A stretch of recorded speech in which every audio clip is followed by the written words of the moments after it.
the more dynamic that range of motion, the more power it creates. And so it's more a matter of getting the body into the most dynamic position relative to whatever the effort is. Now, if you're sprinting, that's like, we know that we're trying to get 100 meters or 200 meters. Like that, it doesn't change the fact that we've got this opportunity of time and space to basically be as dynamic as possible and as efficient as possible to get from point A to point B. And that's what running performance is all about. I don't care, sprinting, marathon, whatever it is. Well, Blue, thank you so much for taking the time to be on the show. You are officially the first real endurance athlete to be on here. So I really appreciate it, man. Thanks for having me. Yeah, I feel like in my research for doing this, actually, I found out that there's quite a few similarities from martial arts to different mindset things that I think we share. So I've been even more excited about doing this episode as I tried to find a little bit out about you. And I thought that it would actually be unique to start in reverse. So you've actually stopped competing, which is a wild commitment when you think about how much goes into being a professional athlete and the commitment level of like your sport specifically. Running is so demanding from a volume perspective, a training perspective. It just takes a lot. And to pour your heart and soul into something like that for so long, what does it feel like to stop? Oh, that's a great question. Yeah, it's sort of for me, it's very recent that I've made that choice to stop going after the marathon. And it's like you said, there's so much commitment, so much time, so much, I think your whole life history leads you to, the moment that you're in as you're competing. And I think to get to a place where you actually feel like it's enough, that you can actually stop. I don't know that a lot of athletes ever really achieve that. Even really myself included, I feel like there's always this thing where like I could get better. Like I know if I change this variable, I can be a little better. So I think that like that's a weird sort of, you have to come to terms with it, as an athlete, how far you want to take it. Like looking at what is the actual goal? Do I just want to, for the rest of my life, find that edge and see how much better I can get? Or at some point, am I going to be okay with that and allow myself to do other things? For the marathon, for me, being that I didn't start as a marathoner or a runner even as an athlete, I got into it later. And then it became about tinkering and this sort of like constant scientific application on myself as an athlete. Like how could I hack it, And then, so I think coming into it with that, my goal was always just to get a little bit better, and I could see a certain reality where I just did that for the rest of my life. But the real more important thing for me is that life is about so much more than just one sport. So as much as I went full into the marathon for 12 years to really find out what I could do, that's not all I ever want to do. I don't want to just be a marathoner, and there are people that do that and they spend their whole life in one sport. I'm just not that way. And I feel like I was able to hang it up because after 11 sub 2:30 marathons, which if you went back, to my 50th marathon, I would have never thought that I was going to run even that fast. So I guess like I always sort of like superseded my own expectations, which made it easier to just sort of like, okay, I think I'm good. I can let it go. I can hang it up. And look, you never know, like maybe I'll get the bug again, but for now it's really nice to just dive into strength training and martial arts and surfing and all the other things that I love that I really had to put on the back burner. I would venture to say that at any level, where you're doing something for 12 years and you're competitive and you're touching numbers that are pretty disgusting, like sub 2:30, there's not that many people on earth that do that. That definitely has to become who you are, right? Like there's this part of in sport, when you cross a certain threshold of commitment to becoming athletically proficient and performance minded, there's things that change about you, about your mentality, about your ability to push yourself in really nasty situations where 99% of people that get that actually feel what it feels like to be in that level of discomfort, quickly stop, turn around, or just lack the athletic ability, the baseline conditioning, anything to even get in that ballpark. So you're making all of these pretty intense changes to who you are and how you think. was there any fear around, okay, I'm hanging this up, I'm stopping doing this, like what's going to happen to you? Yeah. Yeah. How does it affect my Yeah, identity and like who I am as a person? It's huge. I mean, you can't overstate what you just said. I think it changes you because to reach certain levels of sport, there's so many sacrifices you have to make and the discipline and the commitment, all these different things that happen. And it changes you. I feel like for the most part for the better. right. Um, I think the question is sort of if you move past it to a new phase, what are the things that you can take with you? What are the things that made you better that you can take with you, or should you take with you? When it comes to running, there's a lot of stuff that you do that I wouldn't necessarily say it's healthy. Mm-hmm. I mean, it's good for performance. Right. Like if you're running 110 miles a week, is that a healthy thing? I mean, it works. You definitely run faster Right. marathon. But is it healthy? I don't think wouldn't recommend that to like if I was writing the ultimate health and fitness wellness guide, it would definitely not be in there to run 110 miles a week. But like if you want to be your fastest in the marathon, there was years that I did at the most 65, 66 miles a week was my During, while training though, with a marathon on the horizon. Yeah, exactly. And when I always knew that, okay, if I really want to go after the marathon, I got to like bump that up. And it really was when I started hitting 80 plus, 90 plus, up to 100 and beyond. That's when, and it was lots of other variables as well.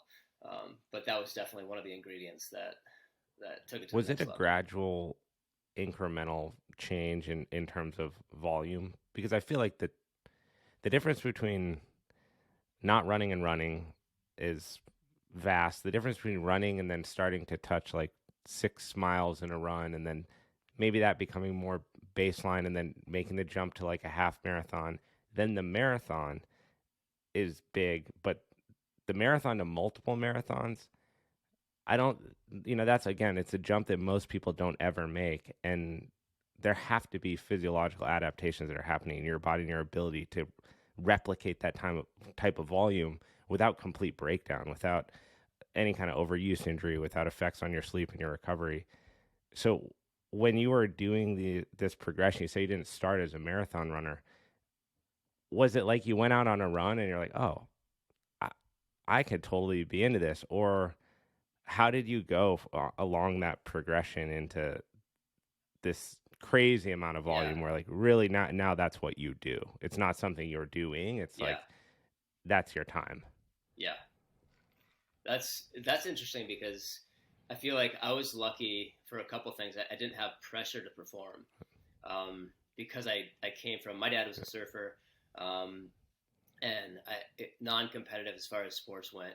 And I came to California. I grew up in Colorado, but I came to California to surf mostly. And I basically did that for 10 years. I got into running more and more as I got older. But as I did running more and more, there was never pressure to perform. I also started running as a sport or as an activity when I was about probably 15, because I was in a reggae band and Bob Marley, I was reading his biography, and he would do these disciplines and the stamina.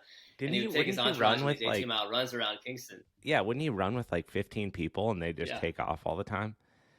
They would just go, yeah. I mean, and so I read that, I was like, oh, Bob Marley does it, I got to do it, So I started going on these runs in the mountains with my buddies, and they were not into it, and it just stuck for me as sort of like this just health thing, And I wasn't keeping track of pace. I didn't know how fast or how far I was going. I would just like pick a ridge line out from my house along the mountains and go do that route and run with my dog.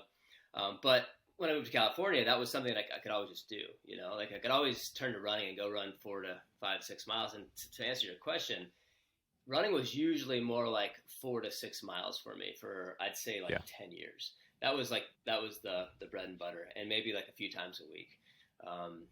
So there were some phases where I would run every day. But when I really went after when I first got talked into running a marathon, I was 26 years old, and we started doing probably 3 runs of about 6 miles a week, and then one longer run of up to 14 miles. So nothing really crazy. That 14-miler was the stretch, and then we jumped in a marathon, and it was brutal, and it destroyed me, and I never wanted to do it again. And the next year I got talked into it again. These dares have a lot of power when you got buddies pushing you. And so I think over the next few years I got more and more into it. And what you were talking about the adaptations that happen, that's what becomes interesting, because what you did before was so much harder. You get so much faster. It's so much easier, and it keeps happening. You just keep going down that road of like, wow, now I'm running. I just ran 5:19 pace for 20 miles, and I don't feel beat up, and I'm going to go work for the rest of the day, you know? So it's weird to go through that. And I had a long progression in that way because I didn't have that pressure to perform. So I think if I was a collegiate athlete or something, and all of a sudden they throw 100-mile weeks at you right when you come to college, and it's like a lot of people burn out, you know? I didn't have that problem. So I think by the time I got to 100-mile weeks, it's because I had been tinkering with all the other variables first, and as I'm adding things to my plate, I was doing it in a manner that wasn't burning me out. And so my inspiration, the psychology behind it, was like I was always fired up because I would discover something new, and then I would apply that. What were you? What was firing you up? Like, what would you notice or pick up on when you're out on these runs in varied distances? I think the first thing for me was I had stopped running. I was just doing boxing training for about 6 months after I'd run a couple marathons. My buddies had me jump in one with 2 weeks of training in Arizona, and I qualified for Boston for the first time. I had never done that in my prior 3 marathons. And I was just like, wow, that's interesting. I guess I have to run the Boston Marathon now. I don't really know much about it, but I know it's a big thing. My next race was, I think, in San Diego, and I broke 3 hours, which, again, was sort of more like an accident. And I remember in that race thinking to myself, if I keep this pace up for the next 3 miles, I'm going to go sub 3 hours. Like, that's by a lot. And I've never really thought of myself as a runner per se, but maybe I should train to be a runner if I can break 3 hours in this, you know, without much effort. So that's what happened. And I basically went online. I downloaded a competitive marathon training plan is what it was. And I just kind of went after it after that. And then from that point on, it was just about like applying a certain training method or methodology, seeing what the results were, realizing I could tinker it with it some more and change something. And I was always open to completely throw my training out and try something completely new. So that's one thing I've always done. I've never just been stuck in any one thing because, again, I don't have any pressure, right? So by the time I got to the elite level, I think last year when I was invited to Boston as a professional, that was like it's such a weird thing to be like, how did I get here? You know, I'm looking around at all the Africans, you know, and it's just like, what is like, I'm such an imposter, you know. But that's basically what I did. I hacked my way in, you know. And it's interesting when you approach it that way. I think with anything in life, I can reflect on strength training for sure, skiing definitely. That's so, again, another parallel. I grew up in Colorado. I grew up in Steamboat Springs. So where did you grow up? Oh, awesome. Okay, cool. So growing up doing that, and then martial arts undoubtedly fall into this vein of thinking where when you don't focus on, like, okay, so with jiu-jitsu, if you started training jiu-jitsu and all you want to do is submit people, you would have a really brutal, tough go of it, and you probably wouldn't stick around with it. It would just be overwhelmingly unsatisfying because you're just not, it's not going to happen for so long. If you go with a frequency goal instead, like, all right, I'm brand new to this sport.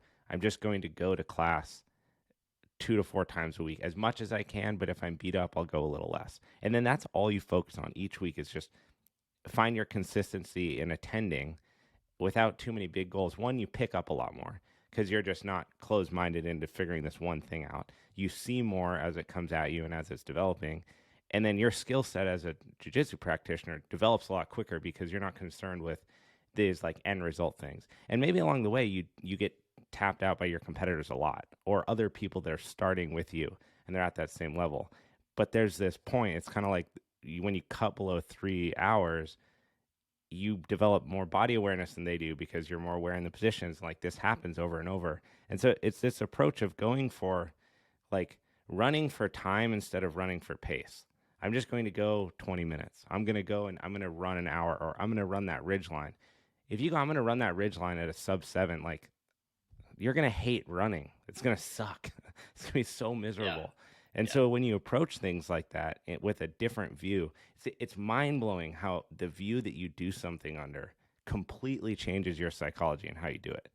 And in your example, that's insane because you go from not even being a runner to being a professional runner almost by happenstance, right? Well, now we're really getting Yes. into the soul of it, because I mean, like, as you're saying that, you're talking about jujitsu and running and whatever it is that you're doing. I think the question is, what is it that compels us to get out the door? Like, what is it? Why do we do this? And I think certain people are more compelled to do it than others, right? Like some people are just content with, just a more mundane life, and that's great. And I feel like fitness is great for everyone, but not everybody needs to find the edge. Right. On the other hand, I was there's like, those of us that we have to. Yeah. There's the but, and if you're on the but side, you know very well what that is. And I think talking about jujitsu, like I would go to class just because like I just need to be there, and I need the exertion. Yeah. Like I need to I want to go roll for an hour. Like I want the lesson. I definitely want the techniques, and I want to see the progression. I want to become the best jujitsu practitioner. The best at jiu-jitsu that I can be. Practitioner, that's the word I wanted. But yeah, that to just be there and to be doing something, whatever it is, and finding the edge. I think that's really what's when you think about the edge, because I feel like for different people, obviously this is a different point, and if you talk to a novice in anything, the edge is going to be much closer to where their point is. But the more elite you get, the more that you really have to seek that, because you could go out and run. You could run a marathon and never even come close to that because you control your pace so well, and you have the aerobic and anaerobic fitness to actually like push the different levels and the elevation, everything. So for you, finding the edge it takes a lot more effort now, I'm sure, with running. What does that spot mean for you? Because when I think about this, it's definitely a driver for me with jiu-jitsu. Like I'm admittedly addicted to it. In the same way that I was addicted to, strength training, it gets me to this point, and I guess I can describe it most readily by when you get into like an anaerobic zone, and with jiu-jitsu specifically, the high heart rate matched with someone trying to attack you to some degree. So the adrenaline that gets thrown into that just by the fact that you're there, and then knowing that you're in that, and then going, I'm still going to try to get out of this position. I'm still going to try to win. It's that effort at that point. This, I guess, in CrossFit would probably be right where, like, my dad calls it the pain cave. He's been doing CrossFit competitively for like 7 years. He's 56. And he's like, I just get in there and like, his heart rate will be maxed out. And then he has to row 500 as hard as he can. And at that point is so gnarly. Where do you feel like you're at the edge? Like what environmental situations where you're like, oh shit, I'm there. This is what I came for. Well, that's exactly what I am looking for. Like that moment, that's for me, that's what it's all about. I think there's nothing more satisfying than what you just said. It's like being in battle, and and for me, the marathon was like, it just was a very honest reflection of like how much fight I had in me.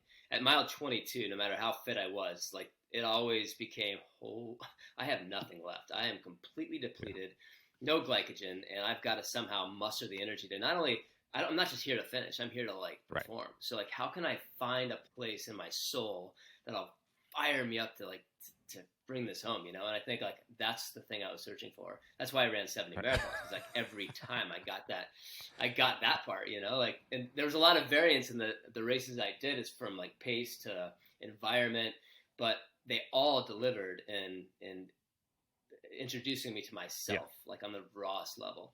And now like doing CrossFit, for example, that's like, it takes you there right away. I love CrossFit because I wake up at 5 a.m. and in 10 minutes I'm there. I'm like literally like it's a full battle.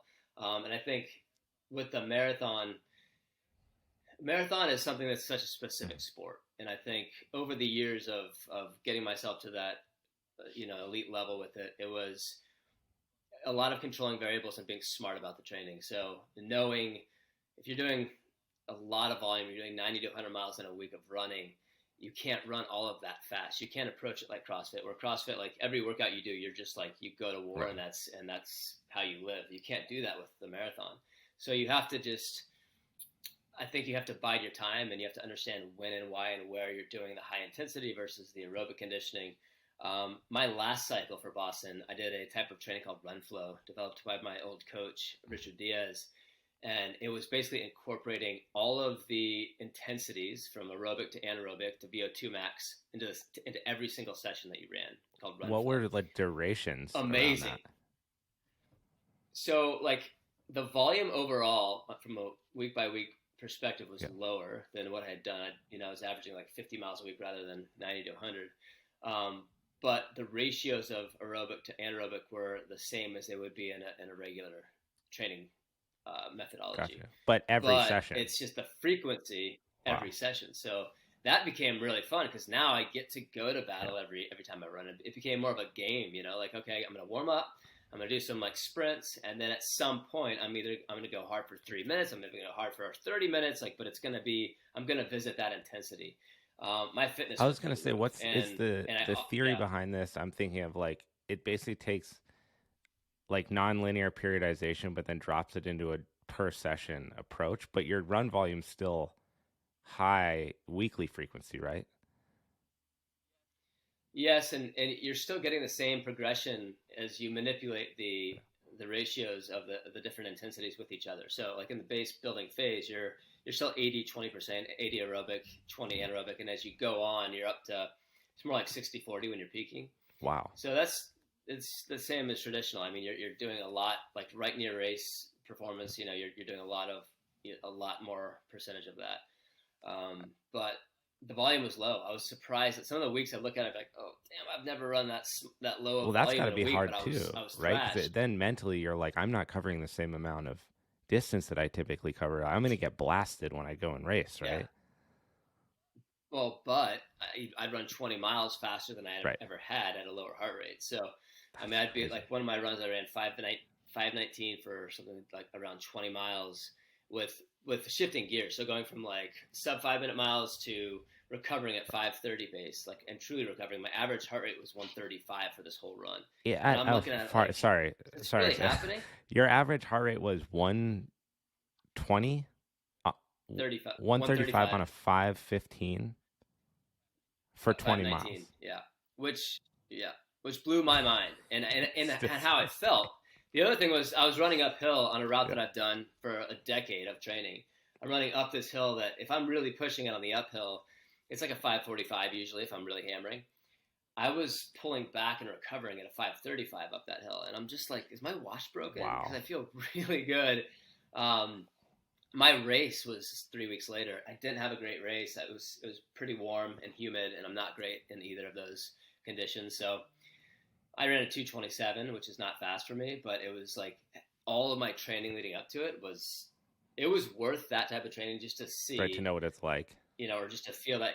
Yeah. That's a very. Sometimes I'll hear things in these episodes, and I don't really have a way to convey that to a listener if they're not versed in like performance fitness. Right. I really try to do a good job, but that is like a lightning speed pace and an insane low heart rate to sustain, because then you can drop it into gear and crush, and maybe you hit 65, 70. So you're not even, I don't know what your VO2 max is or like your max heart rate, but you can't even be within striking distance of it if you're running like that. Yeah, and my highest VO2 max tested was 85, so I do have a unique ability to process oxygen. I was gonna say, yeah, you could just race the Tour de France while you're at it too, then, right? I mean, Jesus. Yeah, exactly. Yeah, that was one of the things. I mean, growing up in Colorado, I think there's definitely got to be something that we get from being born and raised at elevation. I always felt like I had an edge, 1,000%. I did I really wish I had looked up my report from it, so I would be curious to see. I know that like weight and height and everything play into it a little bit, so there's some variance like person to person, but we did assessments at Equinox when I was a coach there. I was a TRX coach at Equinox, and I was there when we brought the VO2 testing equipment and everything into the Santa Monica location to offer the TRX program, but also level up our whole intake process. So I took all like 14 clients through the assessment and got to show them the data. And like, it's very impactful when you actually see, like, now we're not estimating your heart rate. We're not giving you a guess of where we think you might be able to go on some random day and random place. This is actually you, one, finding out if you're capable of pushing your limits. Because what you find a lot of the time is that in that setting, aside from the nerves of like doing the assessment, that many people just don't possess the ability to push themselves to actually get to striking distance to their max heart rate for lifestyle factors, health, a bunch of different things.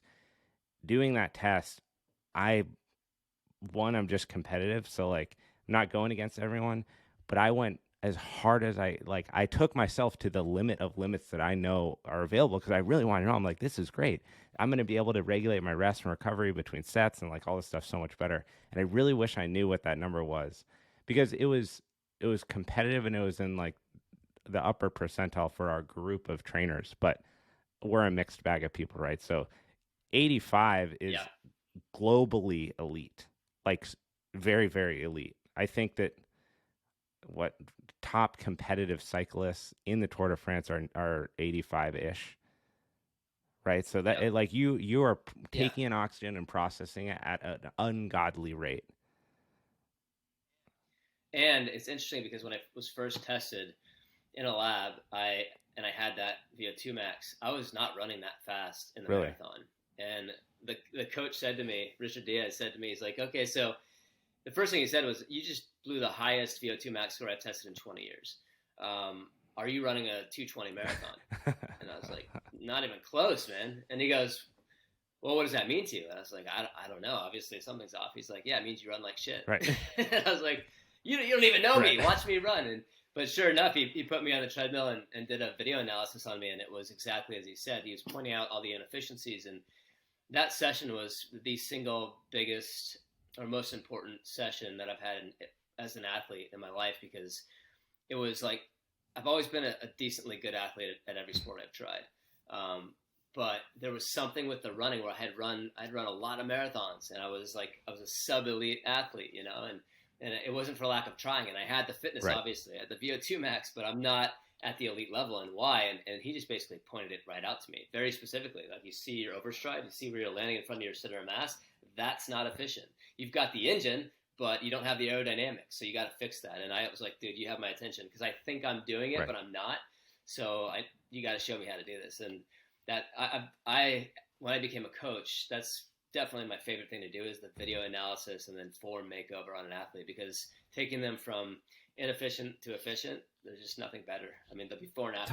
Talk to me about that experience, because that's something that we never did, was run specific coaching. We had a couple of coaches that would do stuff like that, but when you're going through that, so you do a posterior view up close of your striking, an anterior view, and then a lateral view, right? So you get the three different angles at which you hit the ground, and you see where you stack.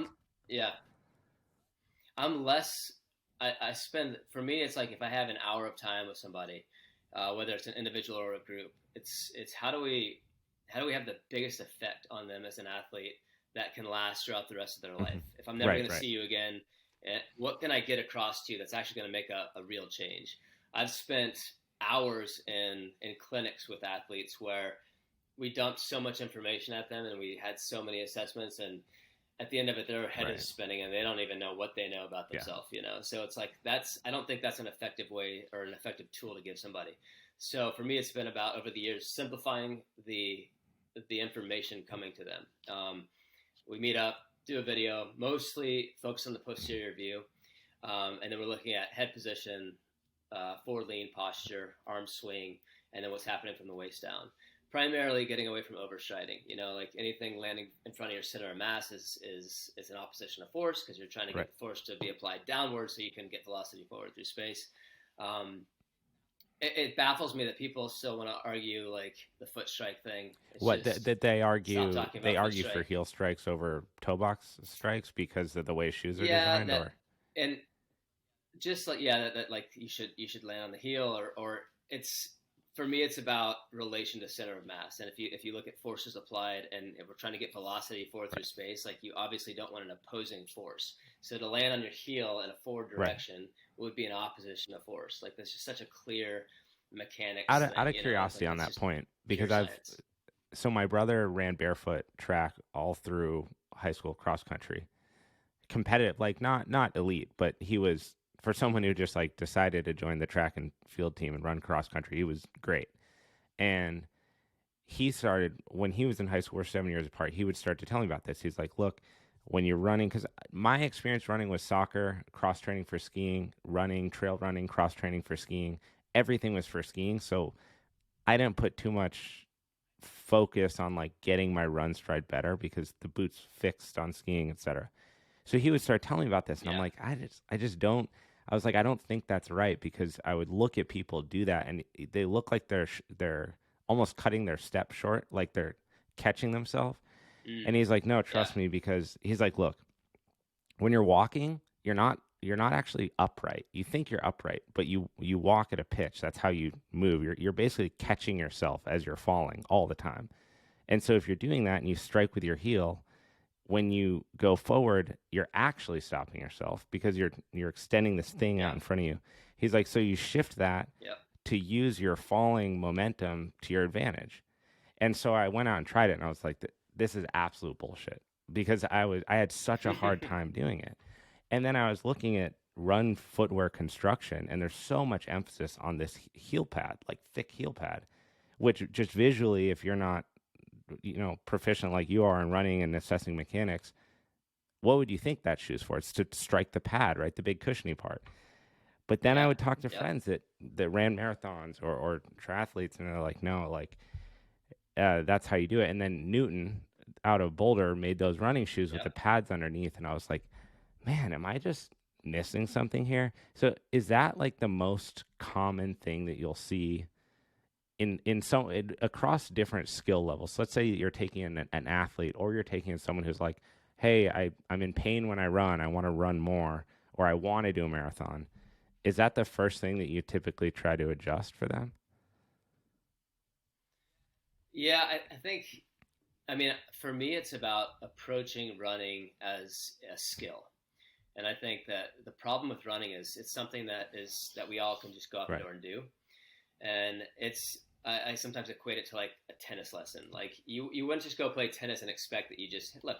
I know how to play tennis. Like there's a ball and there's a racket and Right. that's it. There's nothing to it. It's like okay, there's shoes and you run and that's it.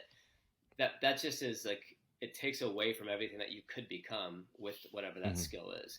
And I don't care what the sport is. That's part of everything. I mean, jiu-jitsu is a great example. I mean, there's so much counterintuitive things in jiu-jitsu. It's like if you're fighting somebody that knows no jiu-jitsu, it's sorry, They're like so there's going to screwed. be a lot of positions that Yeah. you find yourself in where you're in trouble, and it's like because it's just Yeah. counterintuitive, and until you've learned it and seen it, like you're not going to know to not get in that position. But running is the same way. Intuitively, we think to go faster forward, get more steps, get out, like throw my arm forward, Right. throw my leg forward, like it's just open up in front of me, like I got to go forward, and that makes sense intuitively. But the posterior chain, the glutes and hamstrings, and actually not just the hamstring, I mean even the quadriceps, like as the lower leg mechanism, when it's running, the job is really what we call triple extension, where the three joints, the hip, knee, and ankle extend simultaneously, and they create that lever creates power and force downward. And if it's the more dynamic that range of motion, the more power it creates. And so it's more a matter of getting the body into the most dynamic position relative to whatever the effort is. Now, if you're sprinting, that's like we know that we're trying to get 100 meters or 200 meters. Like it doesn't change the fact that we've got this opportunity of time and space to basically be as dynamic as possible and as efficient as possible to get from point A to point B. And that's what running performance is all about. I don't care sprinting, marathon, whatever it is. So I think it's just a matter of a skill, and the first thing that I address isn't necessarily that the foot strike it's all of it. It's the entire body has to work together to achieve the best possible So result. I guess in that setting, are there elite runners and elite coaches that would argue the opposite? They would say, "Hey, look, I get that, but Yes. that's not right." Because this is where the conversation actually gets interesting. Is you could talk to somebody who doesn't run all day long, and you're going to be right, but then you get to elite levels in sport. This happens in Olympic weightlifting too. On the international level, there are guys that get valgus when they catch their clean, but they're catching 600 pounds, right? So they're like this elite freak person whose knee joint happens to drive in and save them lifts. And if you tried to correct that as a coach, or if you tried to get like some athletes, their foot screws as they drive off the ground and pull the clean up, those are all things you would aim to correct like immediately if you had an athlete that was brand new. But on the elite level, not only are people excelling, but there's argument that it would be beneficial for them to keep lifting that way and it forego the years that it would take to reverse it. So when you get to the elite level of performance, you have runners like yourself that are adjusting their style and running this way. I'm sure that there's coaches that would argue the opposite. So what's like the general consensus on the elite performance level? Do you ever see guys that run heel first and win marathons? Oh yeah, I think it's interesting. I mean, that's why I think the heel strike or the foot strike is such an interesting and a little annoying at times conversation, because it's to your point, like there's no right and wrong. I think it's like this is the right way, and it's like we have this tendency to like be on one side of the like draw a line in the sand, like what do you represent? And it's like yes, there's elite athletes, there's elite runners that are overstriding, landing in front of their center of mass to a greater degree and able to be relatively efficient doing it. There's so many variations in running mechanics. So the question is, does it make sense to tinker with it, or should you just let somebody run? I think it depends on what is the goal. Like, are we making the statement that just everybody should adopt a certain practice? Right. I don't think so. I think the goal for me as a coach is people come to me and they say, hey, I want to get faster. Like, what do I do? I know, because of experience, my own athleticism, and as a coach, I've done over 1,000 video analysis on athletes. The before and afters are baffling. Right. Like when you can get somebody from overstriding to not overstriding, look, and if you're not overstriding, you're probably not going to be hitting your heel. If you jump up and down, it's a great way to feel this. If you jump up and down, try to do that and then land on your heel. Like no one would ever do it. It just doesn't, mechanically that doesn't work, right? So like when the foot lands below the center of mass, it just, that if it's just natural, you're going to land on the ball of the forefoot. So that being said, like that tends to be the most efficient way for the body to utilize every joint available. If you want to use the hip, knee, and the ankle as a spring and spring load and get elastic recoil and energy return back, you need the most possible, soft tissues doing that. When you lock the heel out into dorsiflexion and you land on the heel first, the ankle is locked out. There is no spring in the ankle. So can an athlete run a 2:0? Yeah. So can you run a 2:05 marathon or win a marathon with that locked out heel? It can be done. Like a lot of amazing stuff is done, but usually it's not. Usually that third spring is in effect. The landing is below the center of mass, and if you took a cross section of most of, let's say the Kenyans or elite marathoners, you're going to see much more forefoot striking. Not because they're thinking about hitting their forefoot. It's simply because that for them that is natural. They run 120 miles a week all the time, and they grow up doing it, so they're always efficient, right? And they've just landed on that, not because they've been told to do it. They've just never stopped running. I think for most people I work with, I ran when I was a kid. I ran as punishment in soccer when I did the wrong thing, and now I kind of want to get fit and I want to run. Maybe I'll run like a marathon, or I want to run a 10K, and I want to not feel as crappy. How do I do it? So it's like you haven't run for 15, 20, 30, 40 years, whatever it is, and you don't have that muscle memory, and you definitely have a greater relationship with walking mechanics than with running mechanics. The reason we reach our foot out in front of our center of mass is because in order to walk, that's how you have to initiate the forward progress. We have to reach our foot out in front of our center of mass to walk. You've got to land on the heel. If you're walking on your toes, that's a real anomaly. I guess it's easy too. If you're just a person, I'm kind of like, I'm imagining all these things you're saying. It's actually pretty phenomenal right now, thinking about dunking a basketball, triple extension off the toe, doing a clean into a jerk, triple extension off of the toe, jumping, skateboard mechanics are a little bit different, but when you ollie on a skateboard, you don't ollie with your heels on the board, you ollie with your toes on the board. So everything comes from this plantar flexion position that propels the body somewhere, whether it's skateboarding going sideways, trampoline, or basketball going forward. But thinking about this and the muscles that are involved, if you have someone standing upright and you just drop them, the further pitched you get, which is if you standing and then sprinting is like the graph, right? And the further that you fall into this graph of sprinting, the more that you have to get on your toes. If you look at a sprinter run in slow motion from the side, they're without tripping, they're the most forward that they can be, and they're running everything through the ball of their foot. So if sprinting is an extreme expression of running, then why would we run in reverse order? Why would we run trying to walk if we sprinting the way that we sprint? Because everything's really like that. Yeah. I mean, you look at like a clean's a great example because it's an explosive deadlift, right? It's a deadlift that finishes in triple extension, and then you reposition your body under the bar when you have time. So why would you deadlift if you're using Olympic weightlifting as a skill in your workouts and crossfitting especially? It's important. Why would your deadlift look different than your clean start position? And that's something when I would coach Olympic weightlifters, that's something you try to fix right away, because people have weird habits from doing reverse grip on their deadlift, or maybe they have a wider position, or they use a sumo stance. None of that matters when you're actually trying to do the lift in the most expressed version that it can find, which is a clean. So why? I'm arriving at the thing that like, wow, this makes total sense. Why do we do this any other way? But is it hard when you get in? Let's say someone's on board, like they're like, okay, cool. Wow, that makes sense. It sounds like you had this same experience with your coach. You're like, okay, I'm doing all this stuff. Clearly there's a skill problem here. Like I'm fast, I'm athletic, and I have the engine, but the skill set isn't there. Okay, I'm on board. Let's do this. Whatever you say goes. I'm down to fix it. How do you take the average person? You know, there's probably a lot of runners listening to this they're never going to do 70 marathons in their life, but maybe they want to do a half marathon, and they're thinking about this, going, "Wow, I do heel strike." What's kind of step one in making this correction?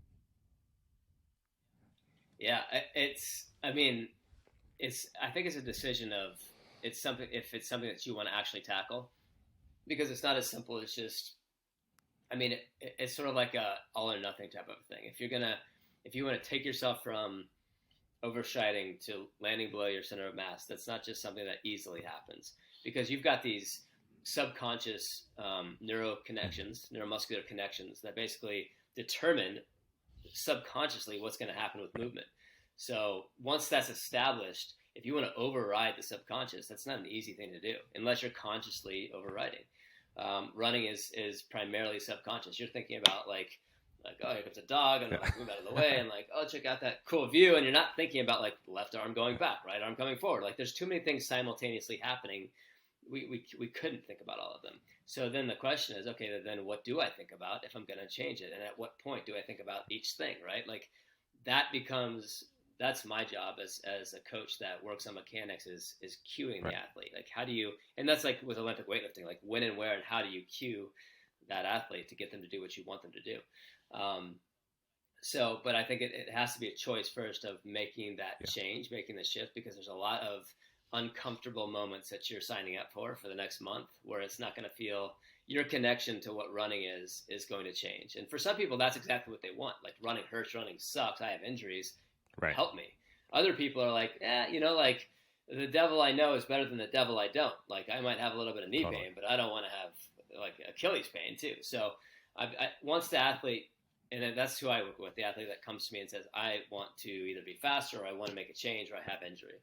So that makes it very easy because the commitment's already there. Right. From that point on, I think it's kind of the study of one, determining what an athlete needs. Some people are overstriding and they're already landing on their forefoot, but they're just reaching way out in front of their body and landing on the forefoot. That's just as bad as heel striking. That's why I think it's not just about the part of the foot you're landing on. You can prance, and actually dancers, a lot of dancers I've worked with, they have a tendency to, they're always on the forefoot, but they're leaping. Yeah, they're jumping from forefoot to forefoot, and that's also not efficient. So yeah, it's the study of one. So I do one run a week, which is just this thing that I've arrived at as like a, what's your minimal viable product? And my MVP is doing one run a week. It's just enough to, I feel the cardiovascular benefits training jiu-jitsu and everything. Like you said, it's like, what's your goal? My only goal with everything that I do is to just do that more efficiently, have more strength where I need it, have more aerobic and anaerobic conditioning where I need it, and then be able to surf as much as I want and have that not somehow those things don't all crash into each other and I overtrain and get injured, which has happened in the past. So when I go run, I've tried to do this before. I've watched some videos. I'm like, okay, I'm gonna try to like fall a little more and land. It's interesting hearing what you're saying about the neurological component because it's so true. You are subconsciously doing all these things that you've learned from soccer, from hiking, from walking, everything like that. And when I try to make that change, I feel like I'm running in cement. Like it's the only way I can describe it. It's painful just because the anterior, like the muscles on my shin are not conditioned to the same way that the ones are on my calf because I've always been heel striking. So you make that shift, that feels weird. Then you feel like you're falling almost. But it makes so much sense why that's more efficient. And then you take the amount of total steps or the volume that someone like yourself is doing on these training runs and the actual marathon. If you can shave 5 seconds off your mile and you have 26.2 of those, and like these very little changes become so worth it. But to your other point about just like the well-being, I feel like that's a big part of why people come to coaches is they're like, look, I'm just in pain. I've exercised and I like to strength train, but I hurt my back every time. My elbows bother me. My neck's always craning. Like, help, what do I do? And those very little adjustments can be so powerful for someone because they get to then experience it like pain-free, which is a really special thing that you're able to provide them. So let's give you and your listeners like the big Yes. secret, the big trick. So my favorite thing to do, like the biggest, like I always say, like, yeah, I'm giving you a toolbox of cues that you can take with you for the rest of your life. But what's the biggest, most simple thing that you can do? Simply, well, I started with balancing on one leg, and I don't tell somebody how to balance; I just do it, right? And then I have them march in place and then run in place. All three, 99% of the time, are demonstrated as a mirror of the other. They all look the same from a mechanical movement pattern, whether you're standing on one leg, marching in place, or running in place. The running in place that's the big secret, running in place. When you run in place, just feel what happens. And if you're forcing it and you're doing high knees or like butt kicks, now you're modifying it. But just simply run in place. Get your feet off the ground really quickly. What you won't do is you won't rotate your torso. Mm-hmm. We don't want rotational forces in the torso when we're running. We want forward and back. So that won't happen when you're running in place. You also won't overstride because you're not going anywhere. So you're landing below your center of mass on the forefoot. You're light and quick. Okay, if you can connect with all of the sensations that are happening when you're running in place, and then add nothing more than gravity. Right. So the forward lean becomes what initiates your progress forward. But you've held on to all of the sensations happening when you're running in place, and you keep those basic mechanics at work, and just add gravity. And that's the secret. I love how simple stuff is in code. Like the most effective cues, the big aha moments, the light bulb stuff. It's always something. Someone's like they can't do a jerk, and they're like, I don't know what foot put forward. They're like, all right, you're close your eyes. You're in front of a river. Open your eyes, jump, and they're like right foot forward, and they're like, cool, all right, there you go, and they're like, what? Yeah, that's it. Whoa. Yeah, it like blows your mind. Mind so, but you were saying, sorry, I interrupted. So yeah, that's it. No, there's no interruption. That was because it's what you're saying. I mean, it is those simple things, and it like we can get super complex with like as after toe off as the foot recoils toward the butt, and like the tighter the shorter the pendulum and the closer the heel is to the butt on the swing phase, the greater the A position, and the more power and force can be produced. Great, like that's awesome, and that's true, and that's biomechanics. But how does that help the athlete get to that place? Like just because we can talk about it and identify that doesn't mean that that's going to help somebody get themselves into that position. So I think the greater and more powerful thing is not just to identify what creates the power and force, but to get the athlete into that place. So I think, and it's funny because running in place, and then I think if there was going to be one single cue that would be the most effective that I found is once your body's moving forward, once you've utilized gravity and you're pushing it off the ground, thinking about the heel coming up to the butt. I I've think heard this that before. sensation of like that heel. There's something about how it positions the body. It gets that. It makes that pendulum much tighter, and it just It's crazy how it's much the most powerful. effort on the front end of any change. And this is, I Yeah. mean, this is true. You want to change how you eat, right? It's going to suck for a while. Yeah. The initial effort that it takes, especially running, is a unique situation because you have to actively be doing the thing to get to start to make the modifications. Whereas like a deadlift, for example, you can walk up to the bar, it's static. You can look at your coach, they give you a couple of cues. Hey, is this right? Is that right? How's my back looking? You do all these things, inhale, brace, and then move through the movement. And then you can go back to the drawing board and change it. But with running, you have to put yourself in that uncomfortable initial part where you are running. And so your heart rate's going to increase, your respiration's going to change. Then you get to try to make these changes, like taking the marching into a forward falling position and then kicking your butt. And with each one of those, there's neurological demand that you're increasingly placing on your body, which you weren't before. So maybe you run a million times, and each time you're thinking of efficiency because you want to be an efficient runner. And now you're trying to be purposely inefficient because you're using more energy to try to make these little changes happen. And I think it's important to manage that expectation as someone trying to make a change, that it's not going to be a quick fix. And you don't know how great it's going to be until you're able to sustain the changes that you're making. But then it's like night and day. And your risk of injury diminishes, which actually, I didn't even mean to segue here, but I feel like it is a good opportunity to talk about this. This means a lot to me because I drill warming up so much with clients in the past and just respect how important it is to do that portion, and not just like foam roll for foam rolling sake because it's there, but to be a little bit pragmatic in what you're doing, ready for that day. And the difference, especially in the confines of strength training and athletic performance, the difference that makes. So many people like to rush into it. You're on a time schedule, you got to get to work, you only have so much time in the parking structure, whatever the laundry list of things is that is limiting you, and people skip their warm-up. So when maybe you can reflect a little bit on like the elite performance side of it, and then also more of like the layman entrance point. And maybe it isn't that important to you, but where do you place warming up and the structure specific for running? Yeah, I think it has a lot to do with the specific workout, like you mentioned. The more explosive and higher intensity the session, the greater the need for warming up, obviously.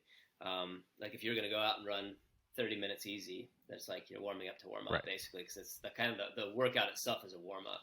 And in running, you do have these days, or most people have these days that are mostly like longer aerobic sessions, which is around 30 minutes to an hour of relatively easy running. So in that, like the warming up happens on its own, and really like once you're warmed up, you just kind of stay there. But any real quality session, it's like you said, it's so important. And I think the whole, like the first half an hour is like, that's the entire, not only like physiologically, but psychologically, you know, it's like you're ramping up the body for like what you're about to do, and the mind for what you're about to do. So for running, it's like typically using the running as part of the warm up, you know, getting the blood flowing, especially with an efficient athlete who does a lot of that activity. Like they go out, they run, maybe it's 20 minutes. And then that's the series of drills that we do, the activations, all of that, the plyometric stuff that happens right before a hard effort. Yeah, it's the more you can do, the more you can get your athlete to do or get yourself to do, the better, because it's just going to prepare the body for a much better, like that transition into whether it's the pain right. cave or whatever your workout is, like if you've done your warm up right, the transition is so seamless, right? Like if you do a good warm up, you're actually ready for what your body's about to do, and there's not that initial shock and potentially right. damage. I think a lot of the injuries happen in those first few moments of a session. So, are you using that initial, like let's say on the elite level, someone's going to do a 20-mile run in training. So are you looking at the warm up as the first 3 miles and it's progressive, or are you talking about feet on the ground? Yeah, like so if I had a 20-mile run, let's say it was 5 times 5K at marathon pace with 1K recoveries. That would be like a typical elite athlete workout. It would be a 20-minute warm up that doesn't count toward that at all. So yeah, your 20 minutes. Let's say you got 3 miles in and a bunch of strides and drills. That would just be that's just your warm up. That doesn't count for what the workout is. And then that would trickle down to just kind of general average person who's going out for like a 5K or something like that to do some sort of, it sounds like body weight, like plyometric preparation work just to get your joints and tendons ready for what you're doing. But then once you start, that begins your run. That's not when you start to get ready. Yeah, it's interesting because you have some athletes who, everyone's so different. The range is so, especially in running, there's such a huge range of runners. When you watch some people run, it looks slower than what they would be walking at. And the ranges of motion are anything but dynamic, right? Fair. So I think in an athlete like that, it's like, what is the need for A-skips and karaoke and all these drills and explosive plyometrics? There isn't, because they're not asking their body to do that even when they go out and they run their 5K. Interesting. So I think it becomes about like, what does the athlete really need? If you're not going to ever get dynamic and really push on your heart rate and ask the muscles and tendons and ligaments to produce massive forces, then you don't need to warm up for that, right? So, but any athlete who's expecting a lot from their body, respect the warm-up. So I love these conversations because they teach me stuff. Like I'm by no ways holier than thou in any conversation I've ever had, and even coaching people for as long as I have, it's awesome to hear something that feels counterintuitive, or maybe I've drawn like inferences from weightlifting that I apply to clients that are running or something like that. But to hear that like it actually does make more sense to utilize the run itself as a training, depending on the variability of the person's skill. And that, if you're going to go do like hill sprints for CrossFit training, maybe you want to warm things up a little bit better for that exact thing. Do you feel like in CrossFit there is not enough emphasis placed on run mechanics? Because if you look at the games, I'll watch the games with my dad, and I'm like, are these guys like just I mean, they could be winning if they just learned how to run. It's such a big component of CrossFit, but it seems like everything about it is overlooked. Thank you for saying that. I mean, it kills me to watch running in CrossFit, because it's like you have these athletes are so elite, and it's amazing what the level that this sport has gotten to, right? Like, I first got into it in 2009. I went to the CrossFit Games with my buddy, who was my coach in CrossFit at the time, up when it was on the ranch. Like California. The OG, original, yeah. Nice. Yep. And a lot of people in the world did not know what CrossFit was, and I was obsessed with it. And I didn't notice it as much then, but as the years have gone on, and as the sport has progressed, and the athletes have progressed, and I mean, the weights have got heavier, and it's just, it's amazing. They just up the ante, and the running is just like, it's going the other direction. It's just like, the expectation is that you just, okay, we're going to run, and we all suck at running. Right. I went down to the regionals in San Diego a couple years ago. I was coaching Cassidy Mendoza on her running form, and she was a young up-and-coming local in California with Dogtown CrossFit. And the focus with her and her coach Dusty was to like get the running dialed. And we watched the running parts of the competition, the regionals, and it was like, it's like, 19 of the 20 guys and girls that were running in the competition on the tread were just blowing it. And it's like you said, you literally could win this event if you just didn't suck at running. But it's a couple things happening. When I do a CrossFit workout, I'm a pretty good runner. When I do a CrossFit workout, and I do them every day, I do a CrossFit workout, watch me run. It's not as pretty, It's like, because the way that the muscles are activated, it's not the best situation for running. I think there has to be some consideration made for what they just did before the run. So it's not as easy as just like, okay, you suck at running, but there is the part where they just aren't thinking about it as a skill. Yes. And what needs to happen in CrossFit is that every box needs to emphasize, and CrossFit as a company needs to emphasize that running itself is also a skill, just like your deadlift, just like your clean, your snatch. These are all skills that you need to work on and improve. You don't just jump on the rower and be like, whatever, it's just the row, it's just 500 meters. Like you got to get better at it. And I don't see that happening with the running. That has to happen. Yeah, it's interesting watching it because you're right. You do have to take consideration to one, okay, they're running with a 40-pound vest on. But your body's kind of got to do what it's got to do to make that not a super injury prone activity in and of itself. And then there's fatigue level. So like if your central nervous system's shocked because you just did something gnarly and you're in like survival mode basically, and then you're asked to run, do you have the bandwidth to, and I guess this goes back to more of a training approach, is like these things should be ingrained in the training runs. Like when you're doing your aerobic conditioning, think about it on the long 6-mile run when you're just working on getting through that, right? Or when you're trying to like up your aerobic threshold. Think about your running form then. So that, when you're in the middle of the CrossFit workout and you're super deep and you're dead, basically, zombie doing lifts, that some things stick, and maybe not everything, but some things do. But you look at them and it's, when you go back to the beginning of the conversation, you're talking about some of the basics. Like you don't want trunk rotation, right? Because now it's wasted energy in your stride. Just things like that. Like, okay, they're transitioning from ropes. They got to run a quarter mile.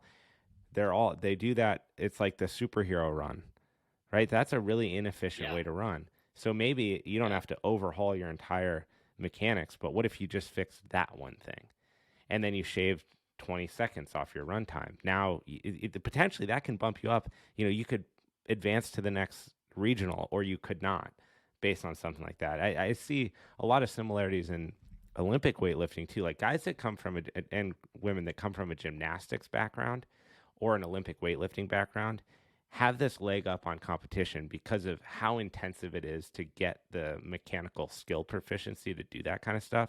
So you watch Frazier hit the ladder for clean and jerk. This guy's an absolute monster. He just walks through that because his muscle and movement efficiency through those ladders doesn't cost him lifts, because he's 100% efficient every time because he has a background doing it. You watch other guys that are beast athletes, don't really have good clean or jerk or rack mechanics, and they get throttled by those ladders. And you drop places. Yeah. So you make little adjustments in your clean pull or your jerk or whatever, maybe make some adjustments in running too. I feel like that's a low-hanging fruit that could just boost some of these athletes up a couple levels. Are there athletes that you do think of that you're like, all right, that in their realm of CrossFit that you're like, that person does have a really quality run stride, or they're clearly working on this in their downtime? Off the top of my head, I can't think of anyone right now that I've seen and I'm like, yeah, he's got it down. I know they're out there for sure, but I don't know any off the top of my head. I would say that we should give your listeners another nugget. Let's do it. To your point of like getting the run dialed, there's a workout you can do as a CrossFitter, as anything, as a surfer. I don't care what you do, and it not be a runner.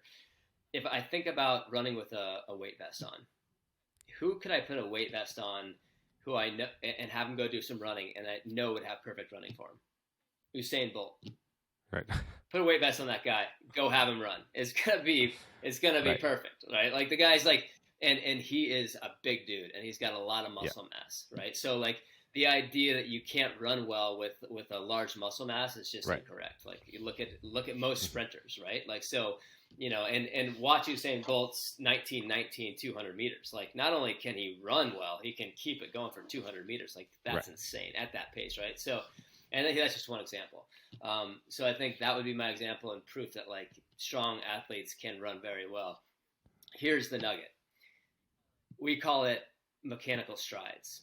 I also call it find your fast. But essentially, every week of the last 12 years of my running, I do a session that is 15 seconds, as fast as you can run, max velocity, 45 seconds, as easy as you can jog. Yep. On a track that looks like 100 meters on, 100 meters like off. Like just and 100 meters circular just track. All out.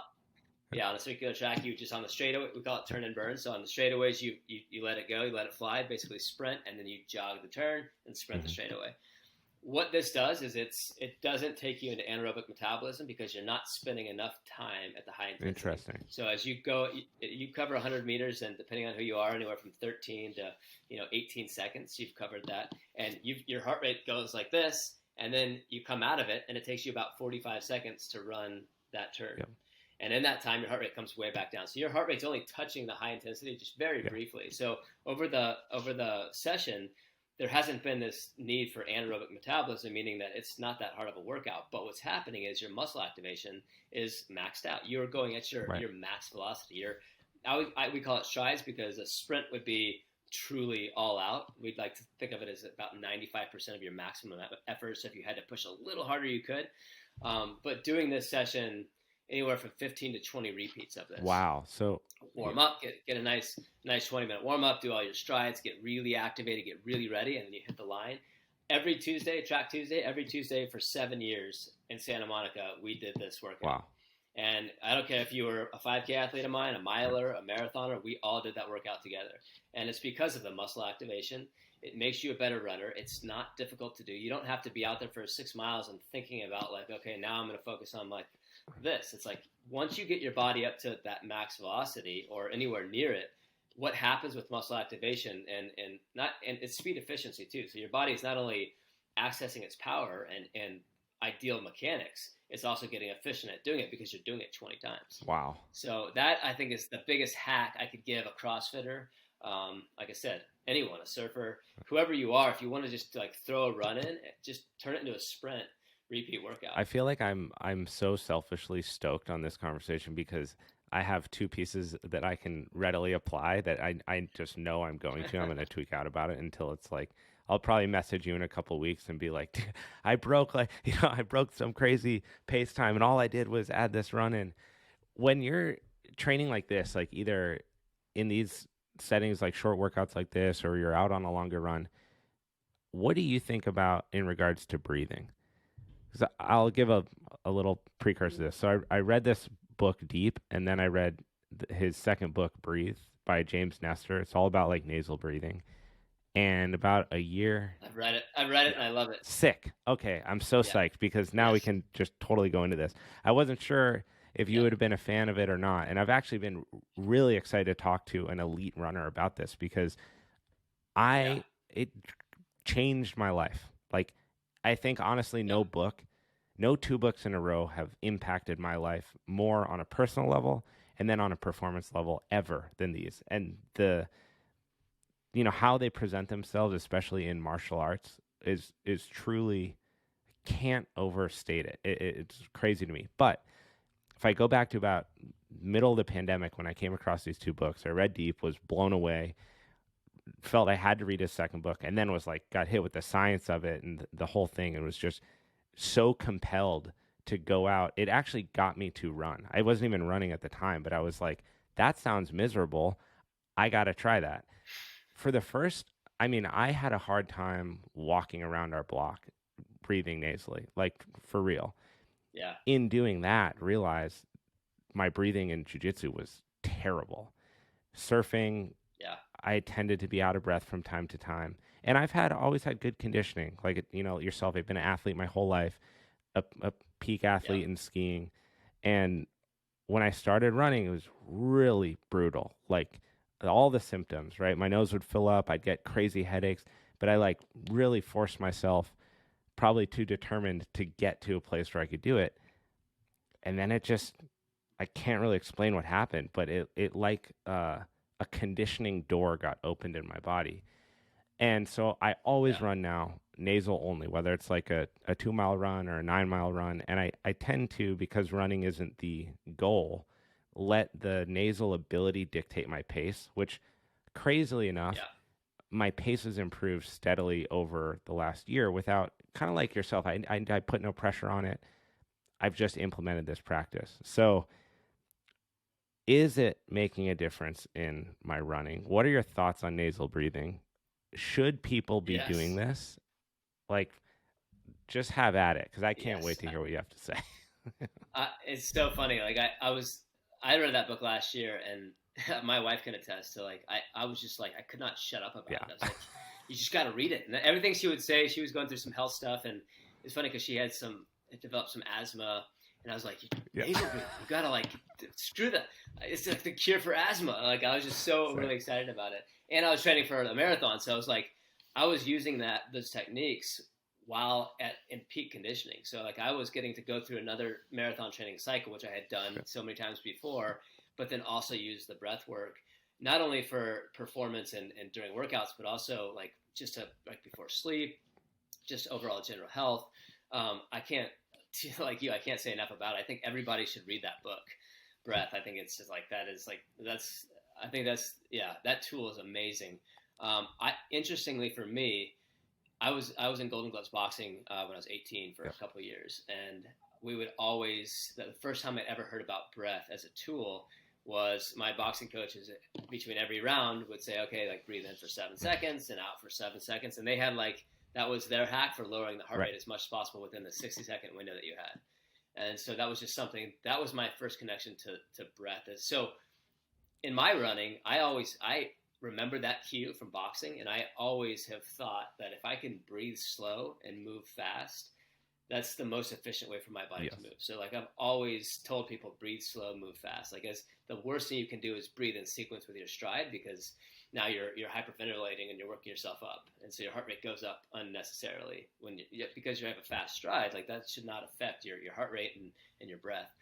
So when I read the book, I was like, yes, and I definitely did not have it was all news to me as far as like the science behind it, and then all the different cultures that have used it, and then even just like the size of the mouth being a thing, and how you can develop a greater ability to bring in more oxygen by doing more nose breathing. So being aware of it, I think, is the first thing, and then definitely as much as you can do it. For me, I think I've fallen off a little bit. This conversation's great because it's like it reminded me, okay, I gotta like bring the focus back a little bit, But yeah, 100%. I think it's massive. It's a huge. So what are your thoughts even myself, I don't think I understand on elite performance? Because if we think about your career as a runner, this goes back to I return to the weightlifting thought here with the adjusting the form of an elite competitor.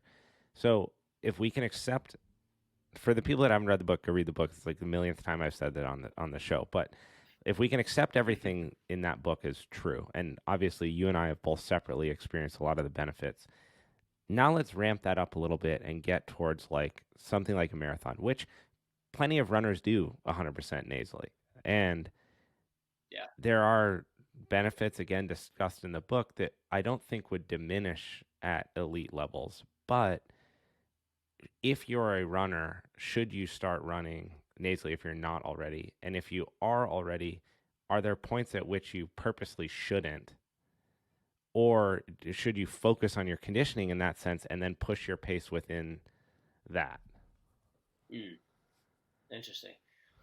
I think if you're training for like something like a marathon, 5K, 10K, as a performance athlete, and you're looking to squeeze the most out of it, I think the having a modulation in your training, having contrast with the intensities is a necessity. So you're going to be going anaerobic, you're going to visit VO2 max intensity, the point at which your body's just not getting enough oxygen in. At that point, like opening your mouth and getting it in however you can, take it in through your ears, your eyes, whatever, I think it's like those moments, like I think they kind of take care of themselves in that, like, if there's a need for it, you'll sort of adapt in the moment, but the focus definitely should or could be more on doing that more often, doing the nasal breathing more often, because I think the reality is most people just aren't thinking about any of it. So like if that's just another tool that you could bring in, just another thing that you can sort of hack and work on. Yeah. I really like what you said, the breathe fast or breathe slow, move fast. Because if we talk about the benefits of nasal breathing from like an oxygen consumption, CO2 expulsion, the purpose of your nasal cavity and all the beautiful things that it does that your mouth doesn't do, which are things that I never knew were actually true until reading that. And then realizing how difficult it is to make the switch, even on something like walking. But then your body does adapt very quickly. And then in something like jiu-jitsu, if you can learn to breathe slow and move, like you said, breathe slow, move fast, and maybe that doesn't mean be sporadic Yeah. and chaotic, because that can have its problems too. But just the fact that you can regulate your oxygen through your nose, go into any jiu-jitsu gym in the world, and the most terrifying person is the dude who just stone face, whooping people's ass with their mouth shut. Like, it just, the level of calm, tranquility, and then also, I actually didn't really think about this until you said it, but if they're having you do these long inhale, exhale in your rest, right, to lower your heart rate, I've been experimenting on runs, just trying to maintain an in 3, out 3, which is totally my max point. Like I really struggle just to maintain that. And like I said, not trying to pursue a pace. I'm just trying to have that be the goal, and whatever pace I run at, whatever. So I'll upregulate and downregulate it. It's really hard for me to do that. But what I've learned in the transition of that ability to being on the mats is that I get a body awareness that I never understood before, because you realize something like what you just said, like your body is moving at a pace and your breath isn't matched to the pace of your body, which until I tried to do that, it always was, right? You do a heavy lift, it's out like that. You run fast, you're breathing fast. There's just this weird, it's that counterintuitive thing you were talking about, where your body just matches its breathing to its mechanical output. But when you can control that, it's fucking crazy. Yes. Another example with Usain Bolt, he's rumored to take 1 to 2 breaths in a 100-meter sprint. And if you think about how many steps he's taking, like how many steps does it take to get 100 meters? You know, even for a guy who's height, 1 to 2 breaths, like one breath. But then you think about he does it in 9 seconds. Well, then now that kind of makes sense, because it's like, okay, 9 seconds. But just the idea that, like, how many times is those, like, how many strides have happened? And he's like, but, and then you look at like a race of him, like go back and look at some YouTube of him, and it's like he has this like calm on his face, like he's like smiling at the guy next to him. And so it's like there's some psychology there where it's like the calmness of breath plays into the psychology of whatever you're doing as well, and it creates a calm. I've definitely noticed that, and calm, while like in jiu-jitsu, it's like that calm guy, like that's just, it's terrifying. It's, same with boxing as well. Anything, like it's like you see the calm person, like how, like, you know, like that's 100-foot wave. Like, what do you mean? I was calm, thinking, you know, like your heart I rate. went surfing this morning, and I'll have sessions where, I mean, obviously to some point you can't just breathe in and out your nose the whole time. You get water in your mouth. But I was paddling out. I tried it, if I can stay dry, to paddle out breathing through my nose, just again to get perspective on like when do I freak out? When am I fine? And I caught a couple of waves, and I was paddling back out, and I'm like, man, I hold my breath when I get a wave. I don't really think about this, but I'll be so preoccupied with like my position, getting up, finding my track pad, whatever, and I go down, and then the wave's over, and I'm like, I kind of have one of those, like a big inhale, and I'm like, wow, what if I could drop in and learn to control my breath in that setting, which apparently is like the one where I really start to lose it. It does slow everything down. It gives you more decision-making ability. It pulls you back from that edge sometimes too, where you feel yourself really exerting and pushing yourself, and you start to lose your breath. You go into that fight or flight, and it's chaotic. If you can rope that back in, whether it's in a running setting, a jiu-jitsu setting, a surfing setting, or even, you know, being on the phone with like your boss, you know, and you're all like pissed off, and you get it back. Do you have any breath practice now in your life that's outside of competitive sports, or anything that you do in CrossFit where you're bringing some of those principles in? I mean, CrossFit, I think it's less. I think it's like the movements are more dictating my breath in CrossFit. Like I should probably be more aware of it in CrossFit. One way that I use breath is definitely as a prep for my sleep. Yes. And I have the Oura Ring, and so I track all of my sleep now. Talk about a game changer. Like just knowing like how much you're not sleeping and how much opportunity you have to be a better athlete because of that. So things like any way I can hack sleep, and it's a huge. If I do like the Wim Hof stuff, like right before I go to sleep. It's insane. I at a certain point, I don't perceive that I'm holding my breath. I think I fall asleep while I'm like holding my breath. So I'll go into like, that like the fast breaths, and then when I do the slow breaths, like there's been times where I'm like, I think I've been holding my breath for like a minute, and I got to remember to breathe. Am I gonna die because I'm like fall asleep while my breath's being held? No, but so yeah, that's a moment that I definitely consistently use breath as not in the sport performance stuff. I wanna ask you a question, but it's funny that you said that because I was doing these long breath. Like every morning, I would wake up and I would meditate, and then right after I meditate, I would do a breath hold. And just for fun, I wanted to see, like how long can I take this? Because I read in deep about these people hold the breath for 23 minutes, and I'm like, again, my perception of what I thought possible is just shattered. And so I would hold my breath in the morning, and I read in there, like when you feel like you want to breathe, it's not because you need more oxygen. It's because CO2 is building up in your bloodstream. I'm like, okay, CO2, that's that same bastard that's like attacking me when I'm, pushing it really hard, or I want to do one more maneuver, but my arms are full of that lactic acid and I can. Like, you're always dealing with this gas exchange. And I was like, what if I can learn to expand that threshold a little bit? I don't know, where that's going to benefit me, but I'm sure it will, if nothing more for the mental. And so I would do these, and I found that like I would really get stuck. A minute was tough, and then like going to a minute 20 was tough, but weird too, because I was like, now I'm kind of holding my breath for a while. And to get through that weirdness and the pain of it building up, I would do these visualizations. So I would just close my eyes, and in my closed eye position, I would walk downstairs and I would go outside and I would get my surfboard and my wetsuit and I would pack it in my truck, and I would try to do the same thing every time. And then one day, I was like, holy shit, I had made it down, grabbed my surfboard, everything. I got in my truck and I backed out the driveway and I was driving to the beach, and I was like, I had this weird moment where I'm like, am I like still awake? Like I was actually worried that I knew that I had been holding my breath for way too long. And I got out and it was 2 minutes and 45 seconds. And like every time before that, I never broke minute 45.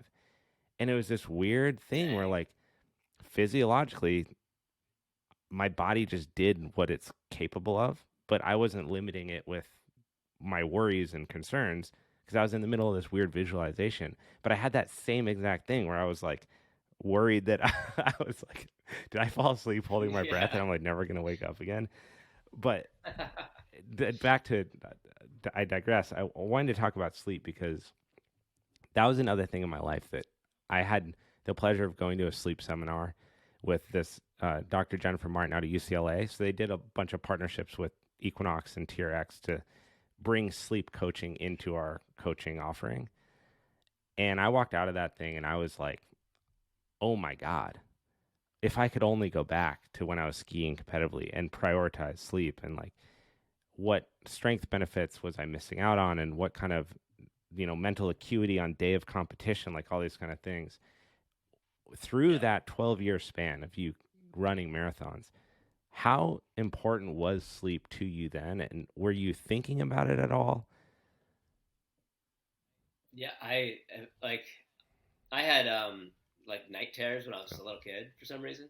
I developed a fear of sleeping when I was really little, because I just have nightmares, and so I'd like sneak downstairs and turn the TV on and like just let it, like drown out my thoughts. So I finally fell asleep. I did this like most nights as a kid, so I never really like valued sleep because of that. And I think, and then when you're in your 20s, like you can just get away with anything, and then I think when I got into super competitive marathoning in my 30s, and I was really fit, really healthy, I didn't think about it. I sort of just didn't know about it. I think I was sleeping relatively well, but it wasn't at like a priority for me. And I now know that had I even been tracking it, that I 100% could have had huge improvements on everything.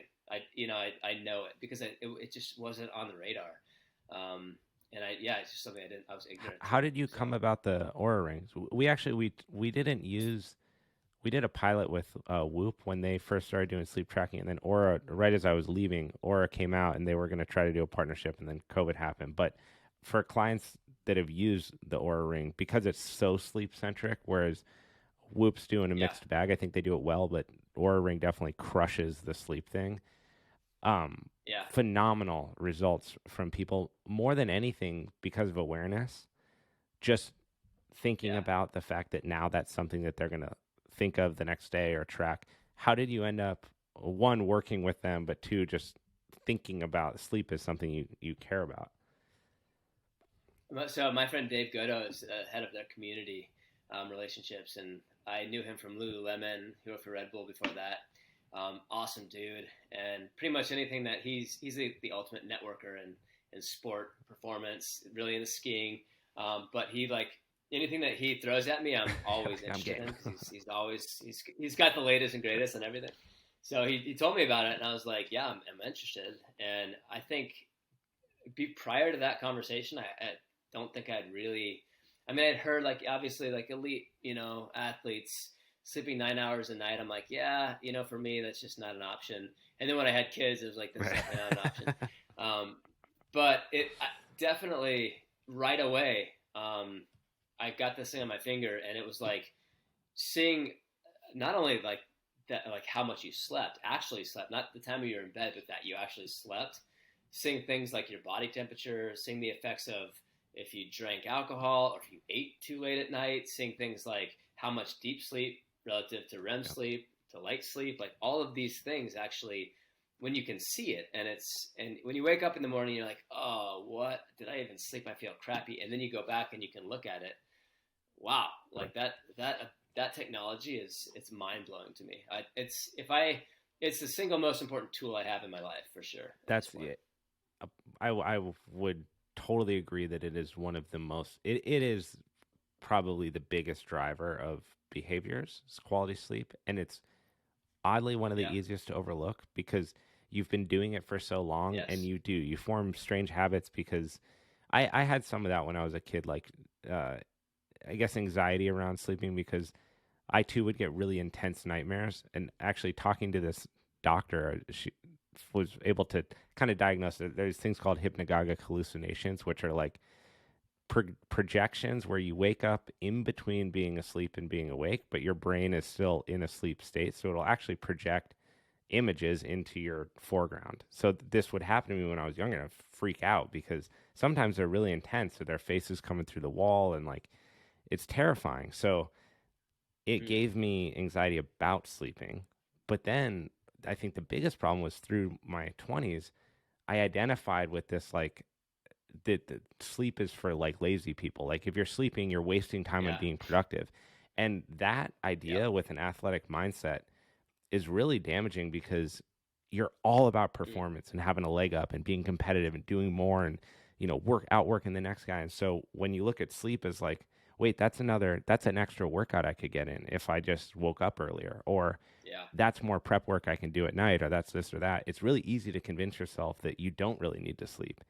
Then you get hit with all the data and all the metabolic information. And then, like you said, the variance in how are you sleeping? Are you just in bed? Are you sleeping well? What's going on in terms of like cognition and muscle recovery and memory recall and all these things? You're like, dude, if I just breathe through my nose a couple times and go to bed earlier, I'm like a superhero. And you feel it. You feel it when you start to do that. Are there habits that you have instilled from starting to track data on your own sleep performance? I think the prep, like for me, I'm very ritualistic. So like I love coffee. So like I don't know that it's the caffeine. I just love the smell. But what I really love is the ritual. Like I get up, I like grind the beans.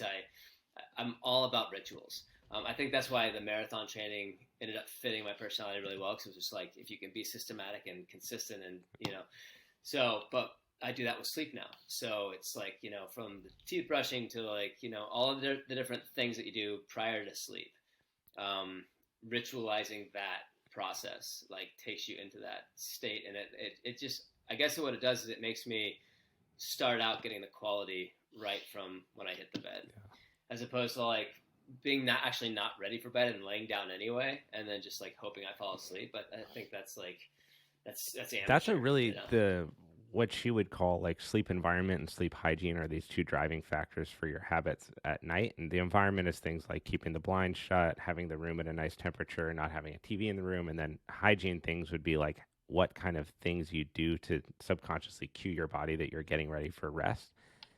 When you start to implement those, and that's usually the starting place when you're trying to help a client overcome like sleeping problems, is like, let's start with something small. Like, when do you brush your teeth? I don't know, between 10 and like 11:30. Okay. When could you start that a little earlier? I bet I could do it at 9. Okay, cool. Let's just try to like, let's just brush our teeth at 9 and not worry about how long you are in bed. And then you become, I mean, it's very easy for me to say this because I'm the same exact way. I'm like, cool, can I put a routine behind that? Like anything. I'm like, how can I structure this? What's the frequency? Do I need to change intensity on my coffee? Like, I'm just like that. And so this type of thing works very well. But even once again, I'm the same exact way. Like, I wake up at 5 and I go downstairs and I grind the coffee and I heat up the pot and then I do a pour over. And sometimes I don't even want the coffee, but it's the smell. It's a ritual. It's like, I say hi to the dog. I make the coffee. I like doing that. It's like 20 minutes in the morning that I get to myself. No one else is up. And I do that and I love it. And I'm a nerd about it. And I have a scale and I like, the whole 9.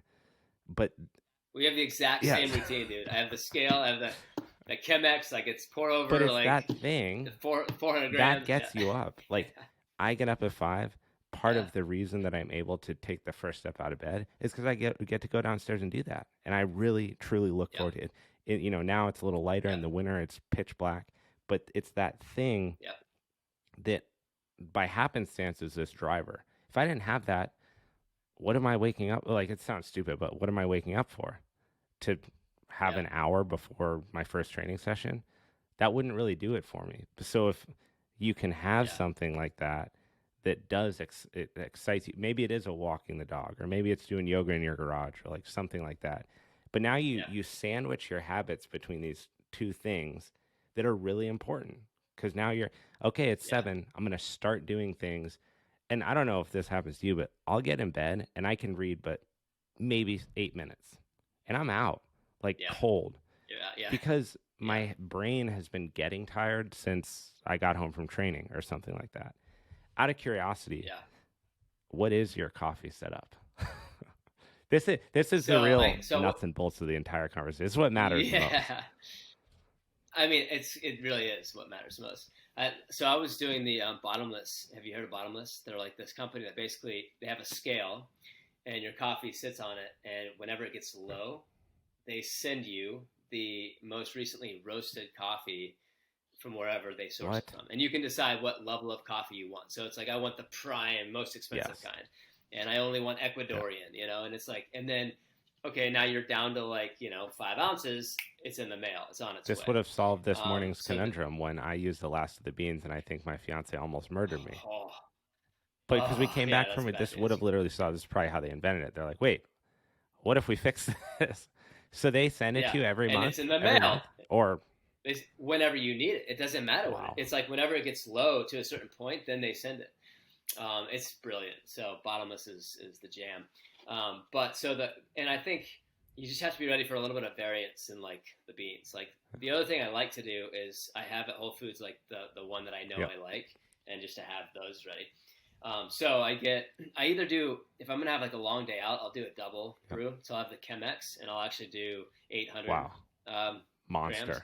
Instead of a monster. And I don't usually get through that, through the day, but it's like, I kind of like to just know it's there.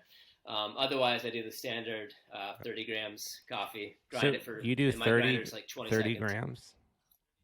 32. 24. Ish. Oh, you're doing less. Yeah, interesting. Well, I have a fellow. Do you know the company Fellow? They make it, I feel like I'm doing a science project every morning. So we have a Chemex that I use sometimes, but we also have a Fellow, which is like, it's the same thing. It's a pour over system, but it's like everything is matte black, and like it's all beakers, and you literally look like you're doing a science project every morning. It's great. Wow. Absolutely love their stuff. And it's great. Like, I mean, I've had the Chemex is now cracking, and I've had this stuff for like 2 years, and it's solid. but they suggest 24 grams. Then I bought this book about coffee, and the guy that wrote it said 24 to 35. So I'm always curious for pour over lovers, people that really ride or die for coffee, where they fall on that.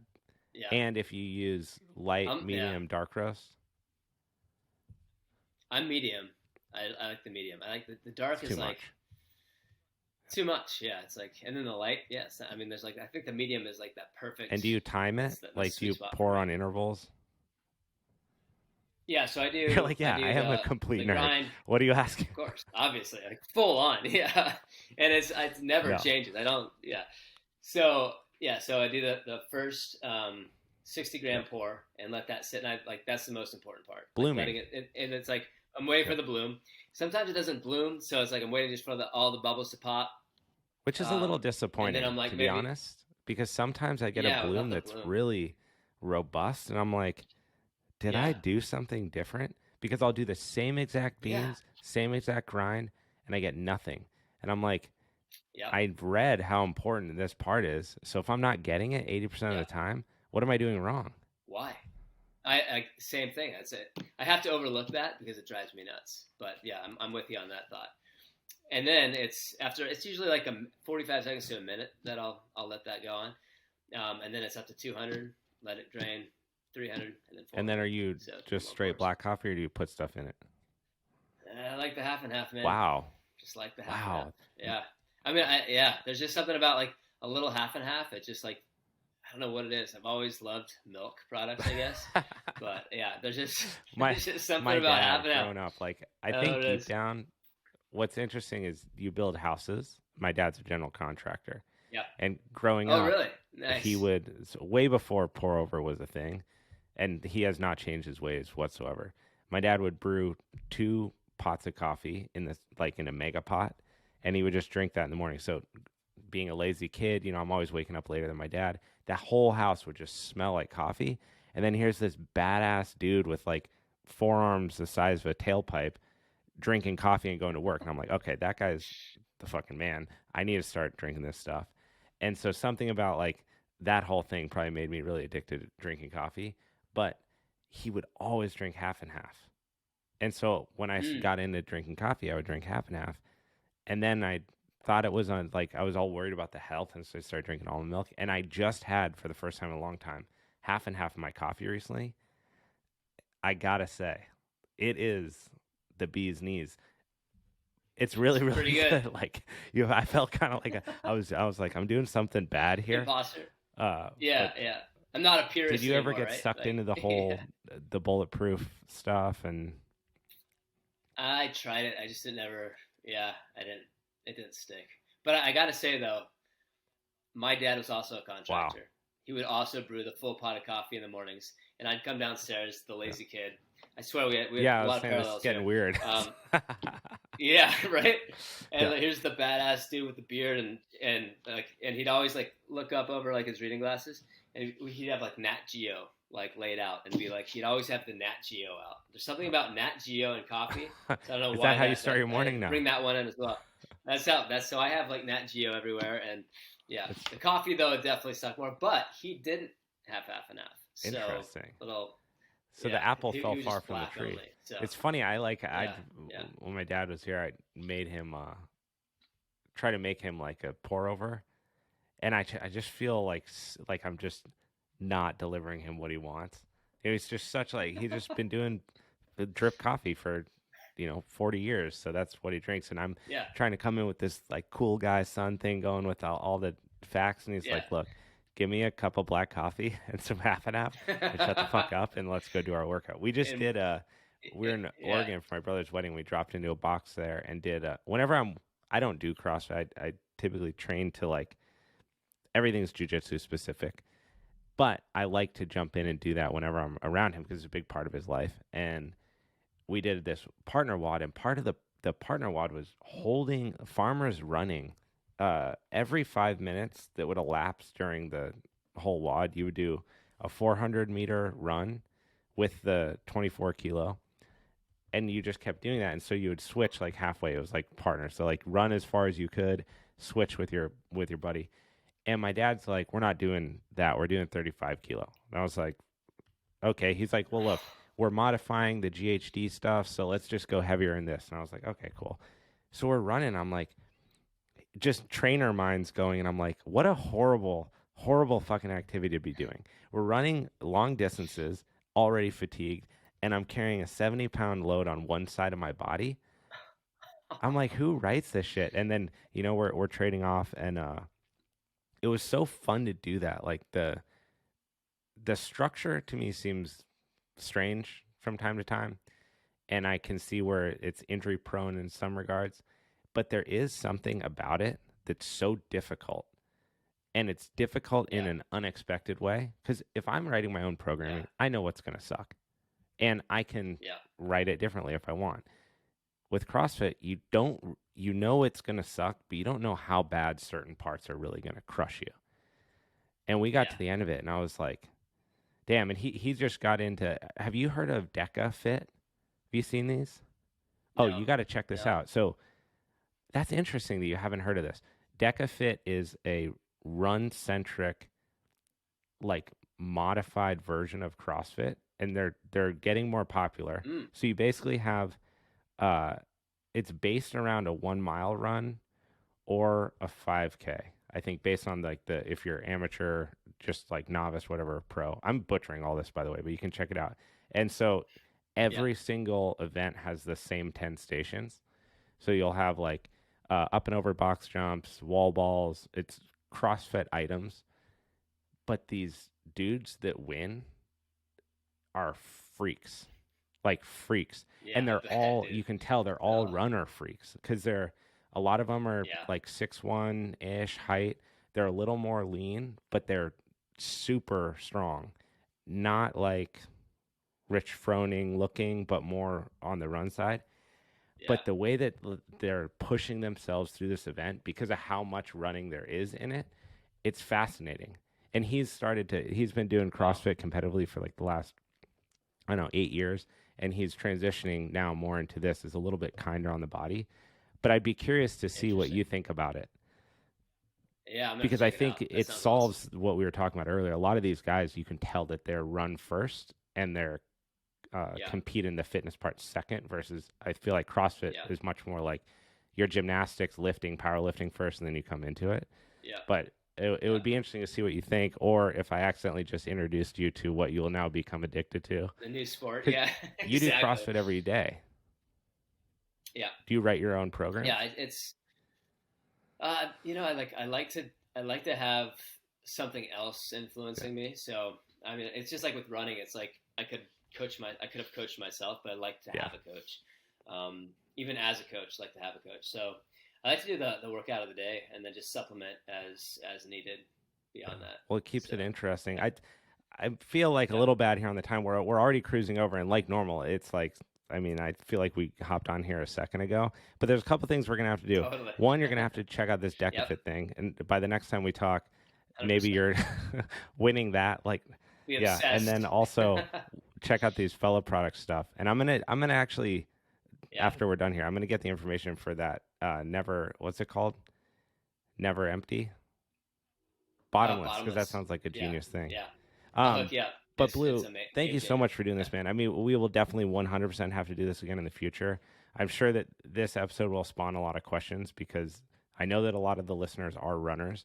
So I feel like we touched on a ton of good tidbits, and we can expand on it for sure in the future. So thank you for taking the time to do this, man. My pleasure. Thanks for having me, Abe.